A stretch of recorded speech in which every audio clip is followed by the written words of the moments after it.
আগামী জাতীয় সংসদ নির্বাচনে চট্টলা জনগণ ঐক্যবদ্ধভাবে ১১ দলীয় জোট প্রার্থীদের ভোট দিয়ে জয়যুক্ত করার আহ্বান জানিয়ে আমিরে জামায়াত বলেন, চট্টগ্রামে অনেক শহীদের রক্ত ঝরেছে। চট্টগ্রাম হচ্ছে গর্বের চট্টলা। এই চট্টলা থেকেই স্বাধীনতার ঘোষণা করা হয়েছে। চট্টগ্রাম থেকেই ন্যায় ইনসাফ প্রতিষ্ঠা শুরু হবে।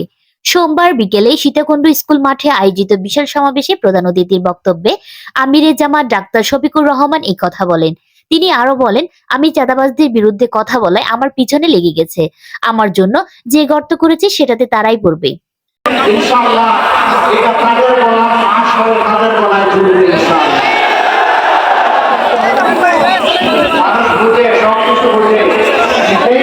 বক্তব্য শেষে তিনি উত্তর চট্টগ্রামে জোট প্রার্থীদের হাতে দাঁড়িপাল্লা ও রিকশা প্রতীক তুলে দিয়ে জেড প্রার্থীদের বিজয় করার আহ্বান জানান এবং তিনি নারায়ে তাকবীর ধ্বনি উচ্চারণ করে মাঠ প্রকম্পিত করেন। চট্টগ্রামে সীতাকুণ্ড ছাড়াও মিরসরাই, সন্দ্বীপ, রাঙ্গুনিয়া, রাউজান, হাটহাজারী, ফটিকছড়ি সহ উত্তর জেলার ৭টি থানা থেকে নেতাকর্মীরা জনসভায় যোগ দিয়েছেন।